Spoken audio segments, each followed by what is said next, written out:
The sleek black Tesla rolled to a stop in the empty parking lot of Community First Bank. The sun was just beginning to drift lower in the Sunday afternoon sky, casting long shadows across the deserted lot. The bank had been closed for hours, the CLO's DD sign clearly visible on the front door.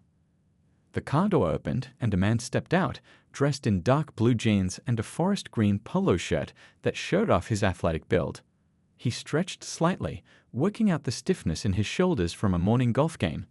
This was James, though most people in banking circles called him Jay.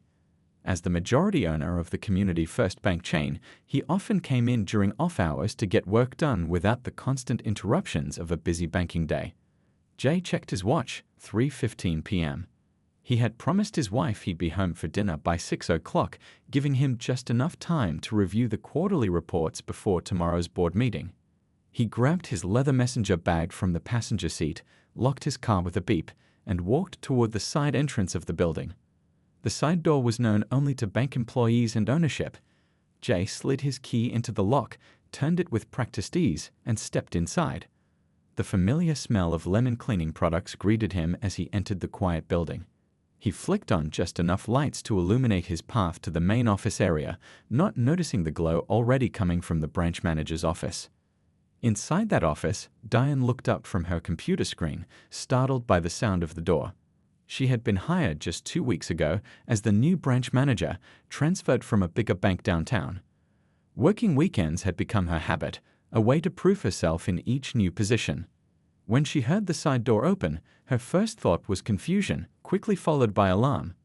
Nobody had told her anyone else would be coming in today. Diane rose from her desk and peered through the blinds of her office window. She saw a black man in casual clothes walking confidently through the bank's main floor. Her heart began to pound. Who was this person? How did he get in? In her 2 weeks at this branch, she hadn't met all the staff yet, but surely someone with legitimate access would have notified her they were coming in. Jay set his bag down on one of the customer service desks and pulled out his laptop. The faster he got through these reports, the sooner he could get home. His 10-year-old son had a baseball game tomorrow, and Jay had promised to help him practice his pitching tonight. He was so absorbed in his thoughts that he didn't notice Diane emerging from her office until she called out, "Excuse me, the bank is closed." Her voice echoed through the empty bank, sharp with authority and a slight tremor of fear. Jay turned around surprised. He hadn't expected anyone else to be here. When he saw Diane, a white woman in her mid-40s wearing a crisp blouse despite the weekend, he smiled politely. "Hi there," he said, his voice warm and deep. "You must be the new branch manager." "I'm." "How did you get in here?" Diane cut him off, her hand instinctively moving toward the cell phone in her pocket. "This area is not open to the public right now." Jay's smile faded slightly, but he maintained his composure. He'd been here before, not in this exact situation, but in similar ones where his presence was questioned despite his position. "I'm Jay," he said calmly, "the owner of Community First. I have a key." He held up the keyring still in his hand as evidence. Diane didn't relax. Her eyes narrowed, suspicion evident in her expression. "The owner? I don't recall seeing you in any of the welcome materials." She took a step back, creating more distance between them. Jay noticed, and something in his chest tightened. He'd built this bank from the ground up 15 years ago, turned it into a regional success with 12 branches, and yet here he was, being looked at like an intruder in his own building. "I can show you my ID," Jay offered, reaching slowly toward his back pocket for his wallet. But Diane had already made her decision.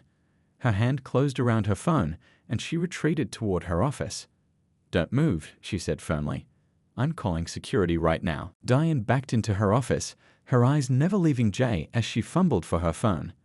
The bank's silence felt heavy now, broken only by the soft hum of the air conditioning. Jay stood perfectly still in the middle of the lobby, his hand frozen halfway to his wallet. He'd been in enough tense situations to know that sudden movements weren't a good idea right now. "Look," he said softly, "there's been a misunderstanding. I really am the owner of Community First. If you check the company directory or call Tom in HR." "Don't move." Diane's voice cracked slightly as she finally pulled her phone from her pocket. "I don't know any Jay who owns this bank." Jay took a deep breath, trying to push down the frustration bubbling up inside him. He built this bank from nothing, turning a single struggling branch into a regional success story. Now he was being treated like a criminal in his own building. The irony wasn't lost on him. He'd faced this kind of suspicion before, but never in the very institution that had his signature on its founding documents. "I'm going to reach for my business card," he said, his voice deliberately calm. "It's in my wallet. Is that okay?" Diane hesitated, her finger hovering over the phone's screen. Just keep your hands where I can see them." Jay slowly pulled his wallet from his back pocket, moving with the careful deliberation of someone who knew the stakes of this moment. He'd taught his teenage son the same careful movements during the talk they'd had last year, how to move non-threateningly around nervous authority figures. "Never thought I'd need to use those same movements in my own bank," he thought bitterly. He opened his wallet and removed a business card, then placed it on the counter nearest to him. "You can come check it yourself," he said, stepping back to give her space. Diane's eyes darted between Jay and the card. She didn't move. "Or I can call someone you know," Jay offered, reaching for his phone. "Who hired you? Was it Richard from Regional, or was it Frank?" At the mention of Frank's name, Diane's eyes widened slightly. "Frank Chen hired me 2 weeks ago," she said, still suspicious but now uncertain. "You know Frank?" Jay nodded, relief washing through him at this small breakthrough. "Frank's been with me for 8 years. He runs regional operations for all 12 branches. Let me call him right now. He can clear this up." As Jay pulled out his phone, Diane finally stepped forward and picked up the business card from the counter. She read it, her brow furrowed.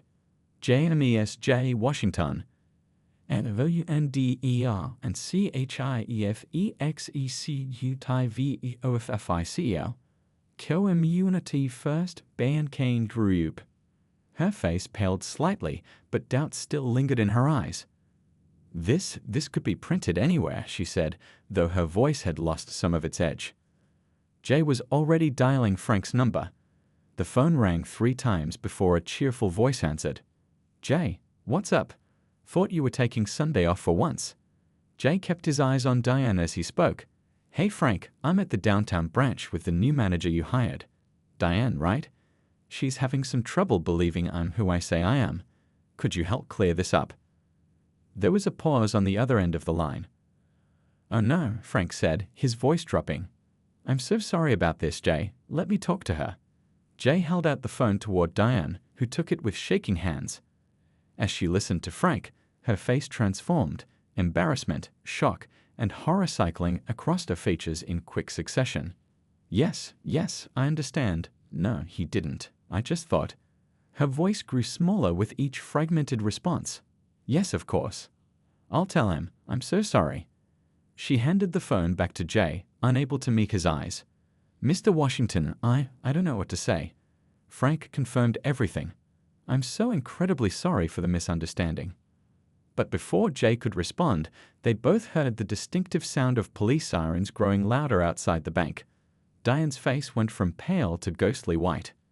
"You already called the police," Jay said. "It wasn't a question." Diane nodded, mortified. "Right before you showed me your card. I can explain to them that it was a mistake."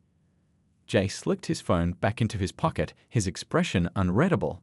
"Let's hope that works," he said quietly, watching through the bank's glass doors as the first police car pulled into the parking lot, lights flashing against his Tesla. He'd been here before too, explaining himself to police officers. But never at his own bank, never in the building with his name on the ownership papers. He straightened his shoulders and prepared to face what came next. The police car's flashing lights painted the bank lobby in alternating splashes of red and blue. Jay watched as 2 officers stepped out of the vehicle, hands resting cautiously near their holsters. This wasn't his first encounter with police, and experience had taught him exactly what to do next. "I'm going to put my phone and wallet on this counter," he said to Diane, his voice steady despite the hammering in his chest. "Then I'm going to stand right here with my hands visible. Can you please go out and explain the situation to them before they come in?" Diane nodded frantically, her face ashen. "Yes, of course. I'll tell them it was all a mistake." She hurried toward the front door, fumbling with her keys. Jay placed his belongings on the counter and stood perfectly still, palms open at his sides. Through the glass doors, he could see Diane talking to the officers, her hands moving in nervous gestures. One officer nodded while the other looked past her toward Jay inside the bank. Jay's phone buzzed on the counter. Frank was calling back. He couldn't answer it now. Outside, the conversation seemed to be getting more intense. The officers weren't simply turning around and leaving as Jay had hoped. Instead, one was speaking into his radio while the other continued questioning Diane. Jay knew this script too well. Once the wheels of suspicion started turning, they were hard to stop. His mind drifted briefly to his family. His wife would be starting dinner preparations now, expecting him home in a couple of hours. His son would be in the backyard, practicing his pitching against the backstop Jay had built last summer. They might have to wait longer for him tonight. The front door opened, and the first officer stepped inside, followed by Diane and the second officer. Jay remained perfectly still. "Good afternoon, sir," the first officer said, a white man with a crew cut and the name Wilson on his badge. "We received a call about a possible break-in at this location." "Yes, but it was a mistake," Diane jumped in. "This is actually—" "Ma'am, please let me handle this," Officer Wilson said firmly. He turned back to Jay. "Can I see some identification, sir?" "My wallet is on the counter there," Jay said, nodding toward it without moving his hands. "My name is James Washington. I'm the owner of this bank." The second officer, a younger man with the name Rodriguez on his badge, raised his eyebrows slightly. "The owner?" "Yes," Jay replied calmly. "There's been a misunderstanding." "Ms.?" He realized he didn't know Diane's last name. "Burns," she supplied quickly. "Diane Burns. And yes, officers, this is completely my fault. I'm new here, just started 2 weeks ago, and I didn't recognize Mr. Washington when he came in. I panicked and called 911 before verifying who he was." Officer Wilson picked up Jay's wallet from the counter and checked his driver's license. "James Washington," he read aloud, glancing between the photo and Jay's face. "And you have proof that you're the owner of this establishment." "His business card is right there," Diane pointed out, her voice high with stress. "And we just got off the phone with the regional director who confirmed everything. This is completely my mistake." Officer Rodriguez was studying Jay with interest. "Wait, are you the James Washington? The one who started the scholarship program for low-income students?" Some of the tension in Jay's shoulders eased slightly. "Yes, that's our community outreach initiative. My cousin's daughter got one of those scholarships last year," Rodriguez said, his posture relaxing. "She's the first in our family to go to college." The atmosphere in the room shifted subtly. Officer Wilson handed Jay back his wallet. "Sorry for the confusion, Mr. Washington. We have to respond to all calls, but it sounds like this was just a misunderstanding." "I completely understand," Jay said, finally allowing his hands to drop to his sides. "You're just doing your job." As the officers prepared to leave, Jay's phone rang again. This time he picked it up. "Jay, what's happening?" Frank's voice was tense with worry. "I've been trying to reach you." "Everything's fine now, Frank," Jay replied, watching the officers exit the building. "The police are leaving. But I think we need to have a staff meeting tomorrow morning." "Of course," Frank said quickly. "Anything you need. Should I come down there now?" Jay looked at Diane, who stood off to the side, her arms wrapped around herself as if for protection. Her face was a mixture of embarrassment and fear not just of losing her job, but perhaps of something worse. The consequences of this kind of encounter weren't lost on either of them. "No," Jay said after a moment. "We're going to sort this out here, but I'll see you first thing tomorrow." He ended the call and turned to face Diane fully. The red and blue lights had faded from the lobby as the police car pulled away. Now there were just two people in an empty bank, trying to navigate the aftermath of what could have been a tragic misunderstanding. "So," Jay said quietly, "I think we need to talk." The bank felt eerily quiet after the police left. Jay gestured toward the small conference room off the main lobby. "Let's sit down," he said, his voice neither angry nor particularly kind. "Just tired." Diane followed him, her heels clicking against the marble floor. Her hands wouldn't stop shaking, so she clasped them tightly together. She'd only been at Community First for 2 weeks. Her career in banking had been building steadily for 15 years, and now she'd likely destroyed it in 15 minutes. They sat across from each other at the polished oak table. Through the glass walls, the empty bank lobby looked peaceful, showing no signs of the drama that had just unfolded. "I don't even know where to begin apologizing," Diane said, her voice barely above a whisper. "What I did was inexcusable." Jay studied her for a long moment. The anger he'd felt earlier had faded into something more complex. He'd seen her fear when he first entered the bank, genuine fear. And while that stung, he'd seen enough of the world to understand it hadn't come from nowhere. "Tell me something," he said, leaning forward slightly. "What exactly did you see when I walked in today?" Diane swallowed hard. I saw someone I didn't recognize entering through a secured door on a Sunday when the bank was closed." "And?" Jay prompted, knowing there was more. Diane's eyes dropped to her clasped hands. "And I saw a black man in casual clothes who didn't look like my idea of a bank owner," she admitted, her voice cracking. "I made assumptions I had no right to make." Jay nodded slowly. "At least you're honest about it." Outside the conference room, the front door chimed unexpectedly. They'd both turned to see Frank Chen rushing in, slightly out of breath. He spotted them through the glass wall and hurried over. "Jay, I'm so sorry," Frank said as he entered the conference room.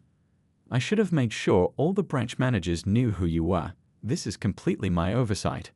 Jay shook his head. "We both know that's not entirely true, Frank." Frank's expression fell as he took a seat next to Diane. "No, I suppose not." He turned to her. "Diane, I share some responsibility here. During your onboarding, I showed you photos of the executive team, but failed to mention that our CEO often works weekends and drops by branches unannounced." "That doesn't excuse what I did," Diane said quietly. "No, it doesn't," Jay agreed. "But understanding why it happened is important if we want to prevent it from happening again."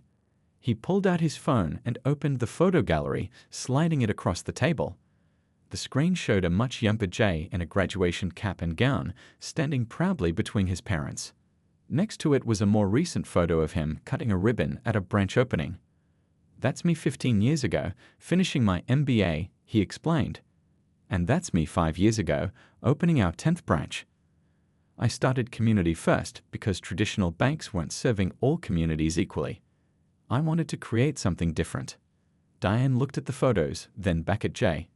"I had no idea. The welcome packet just listed you as Jay Washington, CEO, with no photo." "An oversight we're going to correct immediately," Frank said firmly. Jay took his phone back, swiping to a new photo. This one showing him in handcuffs next to a police car, his business suit rumpled. "This was 8 years ago," he said quietly. "I was trying to make a night deposit at one of our competitors' banks after a charity event. Someone thought I was trying to break in." The room fell silent as the implications sank in. "What happened to you today has happened to me more times than I care to count," Jay continued. "Usually not in my own bank, but that's hardly the point. The difference is I'm in a position to do something about it now." Frank leaned forward. "Jay has been working on a new employee training program for months, one that addresses implicit bias directly. It wasn't scheduled to roll out until next quarter," Jay added, "but I think we've just found our case study to lead with." Diane looked between them, confusion replacing some of her shame. You're not firing me." Jay's expression remained serious. "Should I?" "Most people would," she replied honestly. "I'm not most people." Jay stood up and walked to the window, looking out at his Tesla in the parking lot. "Firing you would be easy. It would make me feel better for about 5 minutes. Then you'd go work somewhere else, carrying the same unconscious biases, maybe just better hidden." He turned back to face her. "Or you could stay and help us fix the larger problem. Your choice." Diane stared at him, speechless at the unexpected second chance being offered. Outside, the sun was beginning to set, casting long shadows across the bank's lobby. Morning sunlight streamed through the windows of Community First's main conference room. It was 7:30 a.m. on Monday, less than 24 hours since the incident, but it felt to Diane like weeks had passed. She sat rigidly in her chair, hands wrapped around a coffee cup she hadn't sipped from. Around the large oval table sat the bank's entire management team, 12 branch managers, the executive staff, and at the head of the table, Jay Washington. Frank had picked her up on the way to the meeting, perhaps concerned she might not show up otherwise. He tried to reassure her during the drive, but his words had blurred together in her anxious mind. "Before we begin," Jay said, his voice cutting through the quiet murmurs around the table, "I want to make something clear. We're not here to shame or blame anyone today. We're here to learn and grow as an organization." Several curious glances shifted to Diane, making her shrink further into her seat. Most of these people had no idea why they'd been called to this emergency meeting. "Yesterday," Jay continued, "an incident occurred that could have ended very differently. I visited our downtown branch after hours and was mistaken for an intruder. The police were called." A ripple of shocked murmurs spread through the room. Someone gasped. "I could stand here and tell you what happened," Jay said, "but I think it would be more valuable if Diane shared her perspective." Diane's head snapped up, her eyes wide with surprise. She hadn't expected to be asked to speak. The dozen pairs of eyes that turned toward her felt like spotlights. Her voice cracked. She cleared her throat and tried again.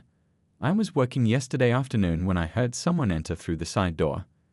I saw a man I didn't recognize in casual clothes walking through the bank. I immediately assumed he was an intruder and called the police without attempting to verify his identity properly." She forced herself to look up to meet the gaze of her colleagues. The man was Jay Washington, the owner of this bank. "I'd acted on impulse and made assumptions based on what I saw or thought I saw. I nearly caused a terrible situation because of my own biases." The room fell silent. Diane fought the urge to look away, to hide from their judgment. "Thank you for your honesty," Jay said quietly. "That couldn't have been easy." One of the older branch managers raised his hand. "I don't understand.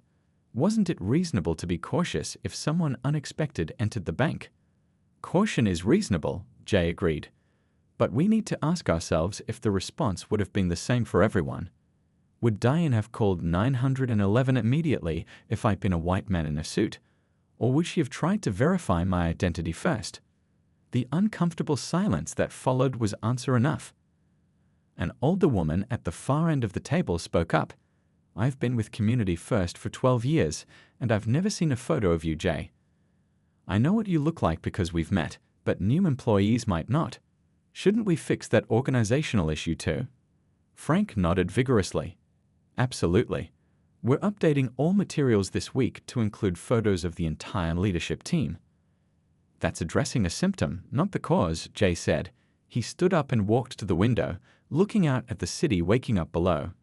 "The truth is, I could have been wearing a three-piece suit with my ID pinned to my chest, and something like this might still have happened.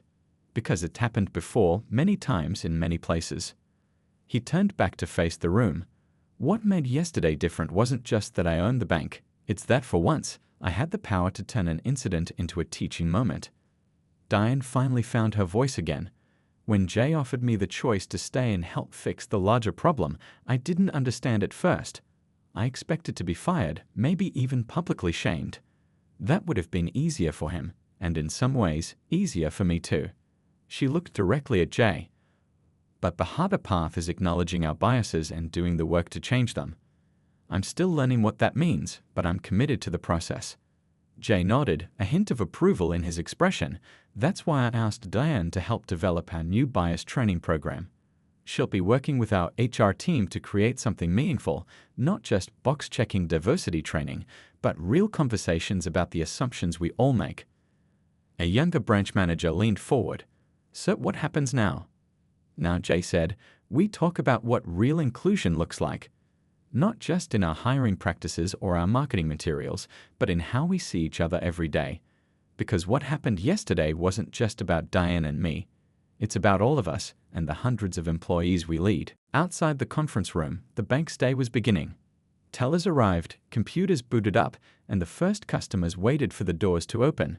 Business as usual, except nothing felt usual anymore. 3 weeks after the incident, Jay stood at the back of Community First's largest training room.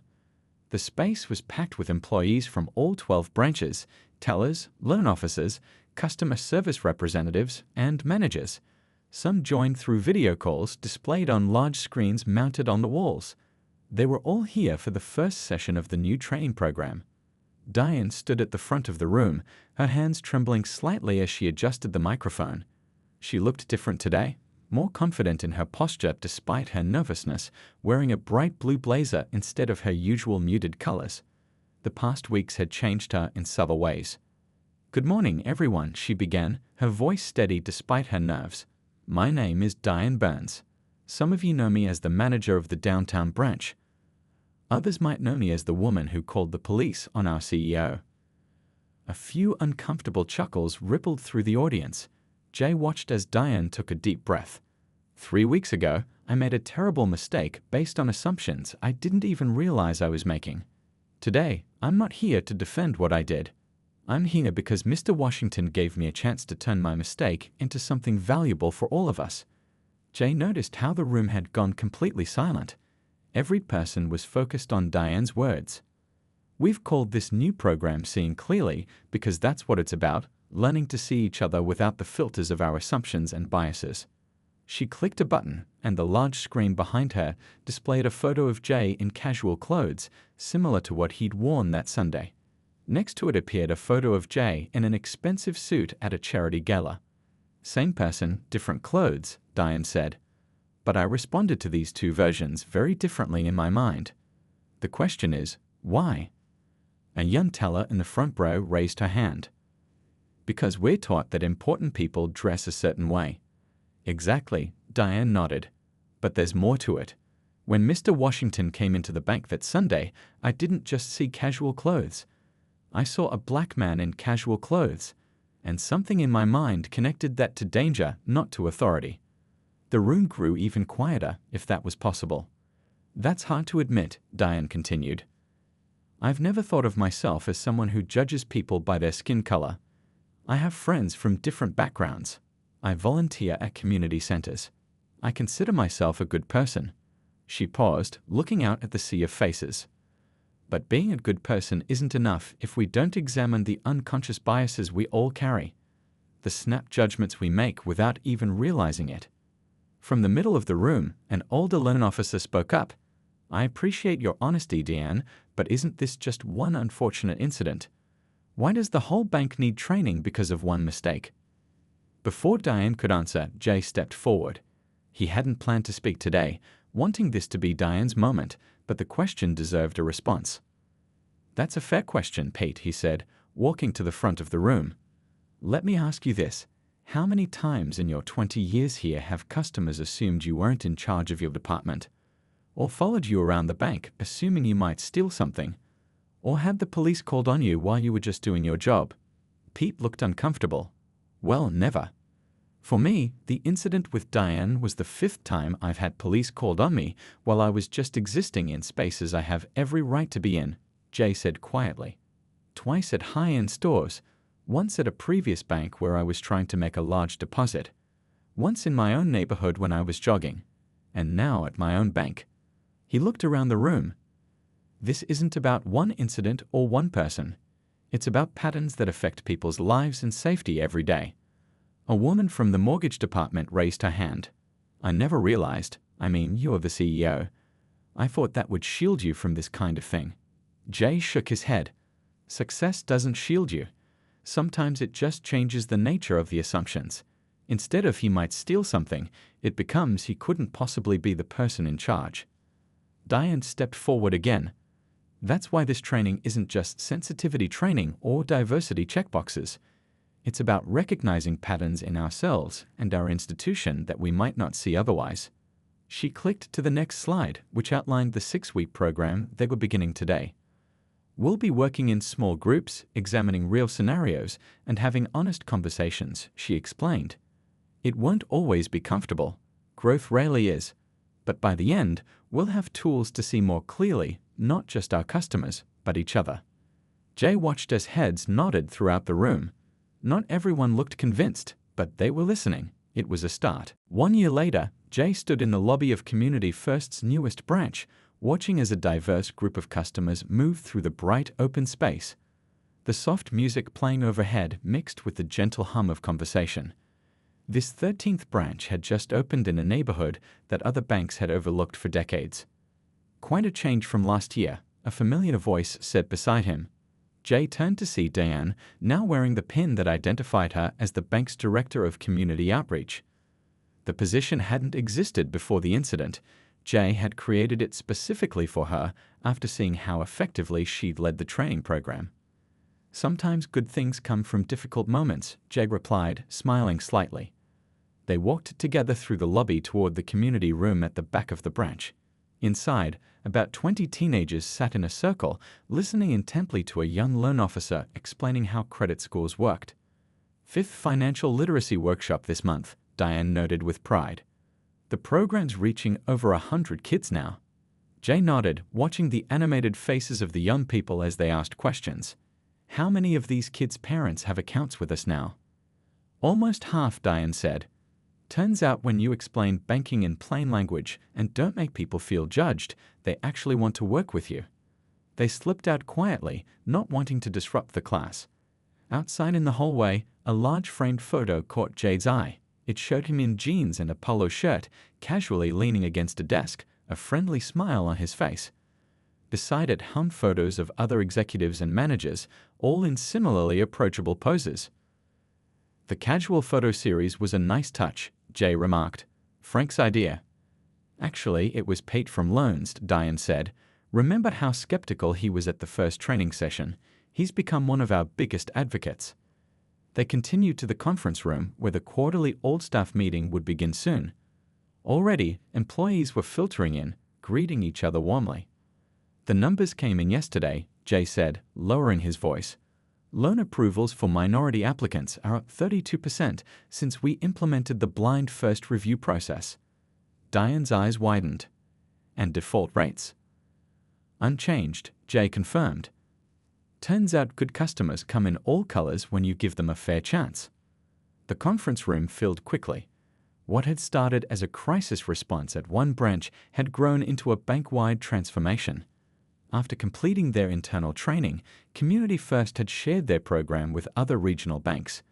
3 had already adopted versions of it. As Jay took his place at the front of the room, he spotted Frank slipping in through the side door, giving him a thumbs up. The regional director had been instrumental in helping spread the training to all branches. "Good morning, everyone," Jay began. "1 year ago today, something happened that could have ended very differently." The room grew quiet. Most knew the story now. It had become part of the bank's cultural narrative. "I walked into one of our branches on a Sunday afternoon and within minutes found myself explaining to police officers why I was in my own bank." He paused, looking around the room. That day could have ended with anger, with someone losing their job, with nothing learned or gained. His eyes found Diane's in the crowd. Instead, it became the starting point for transformation, not just for one person or one branch, but for our entire organization. An older teller raised her hand. "My daughter's bank just started using your training program." She said her manager actually apologized to a customer last week after making assumptions about his ability to qualify for a business loan. Jay nodded appreciatively. The ripples keep spreading. He clicked to the first slide of his presentation, which showed the bank's new tagline, "Community First, where everyone belongs." "This isn't just marketing," he said. "It's a promise, one we have to keep earning every day, with every customer, in every interaction." From the back of the room, a newer employee spoke up. "I applied to work here because I heard about what happened. About how you turned something negative into something positive. That's rare in corporate America." Jay smiled. "Change is always possible, but it's never easy or comfortable. It takes courage to look at yourself honestly, to admit mistakes, and to do better." He glanced at Diane, who now stood tall with confidence that had been earned through difficult growth. "Sometimes," Jay continued, "the most important thing isn't what goes wrong, but what you build from the wreckage. 1 year ago, we had a choice between punishment and growth. I'm grateful every day that we chose growth." As the meeting continued with updates and plans for the future, Jay took a moment to reflect on how far they'd come. The incident that might have destroyed careers and relationships had instead built something stronger than before, a community that was truly beginning to live up to its name.